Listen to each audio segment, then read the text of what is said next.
It's Jeff from The Adventures of A and J. Today we're talking Chapter 11 of My Hero Academia.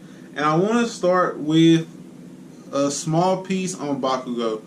Bakugo is going to have a lot of growing to do from this. He's lost to Deku in their villain trial exercise. It's really kind of tough, the indoor villain capture exercise. He lost, and he lost because of his inner feelings towards Deku, whether it be him feeling inferior to Deku or him feeling so superior to Deku that he overlooked him and he felt that he was the same kid that he'd always picked on. Regardless of his reasoning, he's lost. And the loss itself isn't as negative as the look he has on his face. And I'm probably finna go find it and show you guys. The look he has on his face right after All Might announces the winner.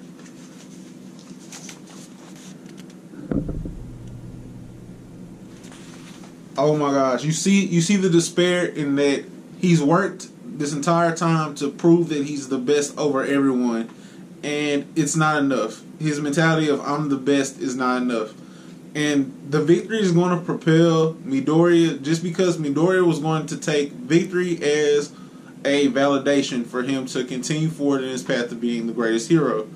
Where Bakugo will have to come from this is take defeat, learn from his mistakes, accept it for what it is, and go get in the lab. Go get in the weight room, as athletes put it.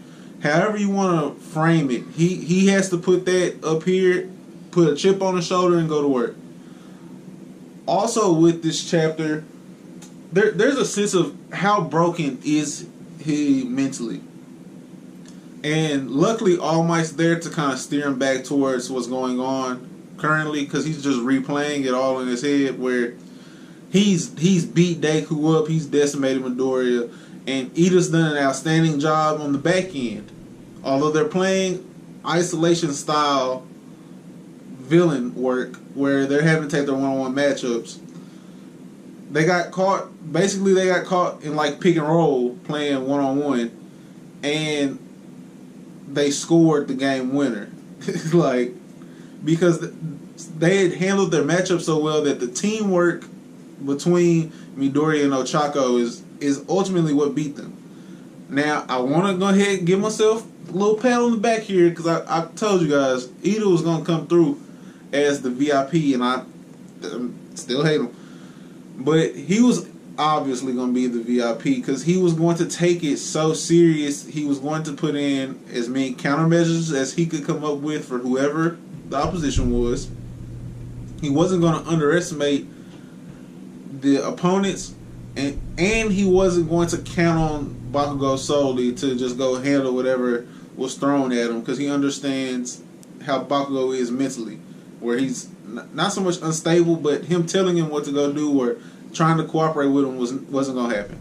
So two claps on the back for Jeff, because I just knew what Ida was coming with.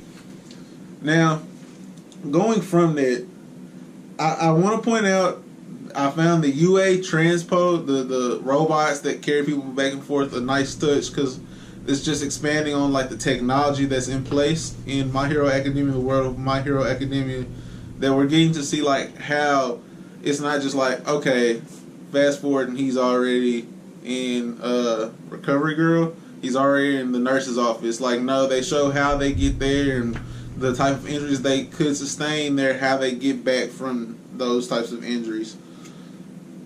The girl Momo that we're introduced to in this chapter, and at our first read, and I'm sure that like the more we get to know from her, I might feel a little bit different, but she's kind of like know-it-all, almost in like a bitchy kind of way. Like, I'm so smart, but like she's not trying to come off like y'all are wrong and I'm right. It's just she's like, I'm right. Like, I know that this is the answer, and so there you go. It's just kind of weird. But she's extremely honest. And she's very accurate with how she says things to everyone. And so, coming from that, there's so much truth to what she says that everyone has to accept it for what it is, and it stings Bakugo a lot to where she comes out and says like he was clearly motivated by a personal issue he has with Midoriya, and Midoriya in the same way his results were fueled with a previous issue with Bakugo. So like neither one of them were thinking about this rationally or the best plan of action. They were fueled by something that they shouldn't have brought into the exercise. And it's like Bakugo's like, dang, I'm supposed to be the next #1 hero, and like she's right. And she's like, Ochako could have been seen as the VIP, but all of her movements throughout the entire exercise were categorized by the fact that she knew it was a drill. Like she knew this was an exercise or a test, and so she didn't quite necessarily act like she would have if this was a live missile. And it goes to show that she's one of the special recommendation students, and part of that has to be her intel or knowledge. We get a little we get some explanation on her quirk where she can create non-living things, and she's carrying around a book, so maybe she has to be really smart to use it or something. I'm sure like it's gonna be something like that, but I'm interested to know like what it takes to be a special recommendation student, because we see the 18 that get admitted from the regular test, and then we're introduced to these two new characters, her and Shoto. And she was the first one to get in, and then Shoto was the second recommendation to get in. Are they ranked? Are they like, did they go through also like a contest? And does that mean she's colder than Shoto? Shoto is the guy that kind of looks like the Thing, like half of his body looks like the Thing. But I saw a spread where like that's his costume. It's not like his all the time body. Like he's not like the bird head guy, he's like actually got a bird head. Shoto, like that's his costume, as part of his body is covered in ice, and I don't know why his eye gets red, because I'm pretty sure he has blue eyes. I think he has blue eyes. I don't know why that one eye was red. Maybe he wears something. I don't know. I think his design's pretty dope. But the other thing, when we see him come in, and I can kind of geek out a little bit. His quirk is so. It's dope in that it has a ton of different possible uses. It's also very creative because like people wouldn't know. I, as a fan of superheroes, never have thought of like this combination of powers where like I can freeze stuff and melt stuff depending on the side of my body. And he's like very, very strong at both, because he has enough ice to freeze the building. Freeze the feet of the folks walking around in the building. He warns his teammate to get out, and then like he incapacitates the villains, which is God the Tail and Invisible Girl. And he also is strong enough with his fire side to melt it. Like he melts all the ice down, like the same way he just touches the wall and freezes a building. He thaws out all the ice after he's done. I'm like, man, he is going to be a problem, and that's another. He's going to be like the one that's competing neck and neck with Midoriya and with Bakugo to be who's up next. But I think he freezes with his right hand, right? He freezes with his right hand, and he burns stuff with his left hand. But I was like, what would be a dope costume is if like the right side of his body was like covered in ice, and like the left side was like always on fire. Like that would be some crazy stuff. But I'm pretty sure the left side is frozen, which I'm like, it doesn't. I mean, I don't know. It might like mean something. I don't know.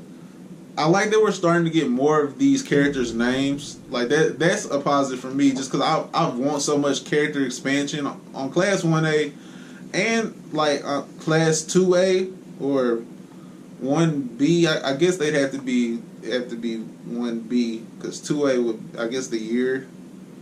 I don't know, the other class of first years. I want to get some expansion on them. who their homeroom teacher is. Like, I'm just really interested in getting to know these characters more. And moving on from that, we get to see Kirishima, the guy that kind of looks like a rhino, or not a rhino, or a triceratops. He kind of looks like a triceratops too. Like he has like the caged mask and red hair. He has a solid design. I want to know more about his quirk, but just based off design, the way he talks, he calls things like unmanly, or his commentary kind of reminds you of Lee a little bit, like Rock Lee a little bit for me. Just because I feel like he's going to be somebody they can count on. He might not be like the top or in the top 3, but he'll be like a very solid support character, even bordering being a guy that could be a standalone hero down the line. I think All Might has realized that his teaching methods with these kids is off. One, he first realizes it with Momo, when Momo answers his question past what he asked, and he doesn't know how to be like, he can't scale her back because she's right, but he doesn't know how to respond. And he's like, yes, you're right. He could have did this more. But it goes to show, like, he doesn't have the sternness to command a entire classroom. And dealing with teenagers, it doesn't, like, his natural bravado doesn't work. It works for Midoriya in terms of him saying, like, the basic concepts because of Midoriya's respect for All Might from within Midoriya. Like, Midoriya's motivation to do a lot of stuff he wants to do is from All Might. So that drives him listening to All Might. But as far as how All Might conveys his message, it's not strong right now. And All Might realizing that is extremely positive. He says the most inflated egos are often the most fragile. And that's kind of, it has a lot of different meanings. One being that, like, usually, and this is for like any kid watching this, usually the kids that are bullies have either been bullied before and they didn't know how to respond, and that made them want to go inflict how they felt on someone else. Or like, there's just so many, the folks that like try to talk about you have like bad situations at home. It's just like everything, like the folks you feel that are the coolest and can say what they want to say, and you think they have it all going, that's not always the case. And more times than not, the folks that talk the loudest have the least going on for them. That's what's going on with Bakugo right now internally a little bit, is that he's looking for validation at the same time of saying he's already got it, and losing cut him. But All Might seeing that is a positive step for him as a teacher. He has a lot of steps backwards, but he takes some forward. And him adapting to more of a teacher role is positive for Deku, all of Class 1A really, everyone that he deals with. But it's extremely positive for Bakugo and extremely positive for Midoriya because of the way they view All Might compared to how everyone else views him. Where everyone else views him as like the greatest hero, but they view him as the motivating factor for why they want to be heroes. Let's see here. It's crucially important for All Might to realize that, put it like this, the reason why LeBron James won't go be a coach when he retires is because he won't be able to tell folks to do what he did. He won't be able to instruct folks to go be LeBron James. Because LeBron James is what he is. Like, and it's not to say that he doesn't work hard. That's not what I'm saying. I'm saying that greatness usually isn't taught. It's helped. But you were going to be great regardless. Michael Jordan, there's a reason Michael Jordan isn't a coach. He's an owner. Because he can't go tell folks how to be Michael Jordan. And so for All Might to go be a teacher after being the greatest hero and symbolizing being a natural born, the symbol of peace, he's going to have to find a different way besides you'll feel it. And if you just do this, it'll work. Because if they just do what he does, it's not going to have the same results because they're not All Might. They don't have the physical capability to be what he is right now. So, and I think he's getting it. I mean, he's got a lot of time to see that happen, to see that go down. So it's very plausible. It's very possible that like he'll understand what's going on. He just has to scale back, realize what works for each student, and go from there. I love the introduction of villains. And villains are a big part for me of the story, of every shonen, because I feel, one, I usually feel villains have more fun anyways. My favorite character in any form of media is Heath Ledger's Joker. So that alone should let you know like my feeling on villains. But the introduction of villains, their designs are all like crazy to me. The guy with the hands is like very poised looking. We have a bartender that's like made out of shadows. We have like the guy with his brain exposed as the muscle of the group. And of course they have like a very, I don't want to say basic goal currently to go kill All Might, because that's going to be a task. But if we're going to find like, oh, what are the villains going to do right now? That killing All Might would be like the easy guess. I'm just happy that we're seeing the flip side to what's going on with the students. Like we have another group to focus on that have opposite goals as Midoriya and the rest of 1A. If you look in the background of one of the panels, moving on, the kid with the lightning, something about him is lightning-ish. I think it's like he has like lightning bolt in his hair or something looks lightning-ish. It might be his shirt. He's talking to Ochako, like he's making a move on Ochako, and I found that important because those are usually the kind of people that will get girls' attention. Because, in another like small life lesson, you'll never find a way to engage with a girl you can't talk to. Like you'll never get to take a girl out on a date if you don't talk to her. And so the big part of going to get girls is being able to communicate with them without being nervous or shaking, because cute isn't always the way to come off to girls. Just let's be real. And so him just having the gall to go talk to her, it was interesting to me. It was interesting to me, if nothing else. We got some more names of students. The frog girl, her name is Sue.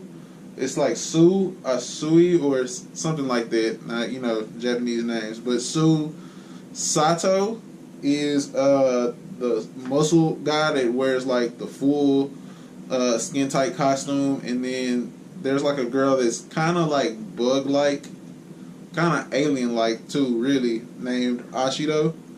All of them are Class 1A students, and we didn't get like a full explanation of everyone's quirks.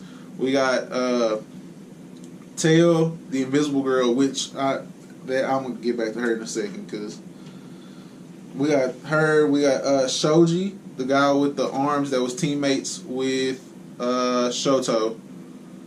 And I'm not a fan of his quirk either. I think that, he has an intriguing design. It catches the eye, but he has like wings or multiple arms that have webbing that look like wings, that at the end he can make like a mouth or hands. Like, it's just kind of weird. It's weird.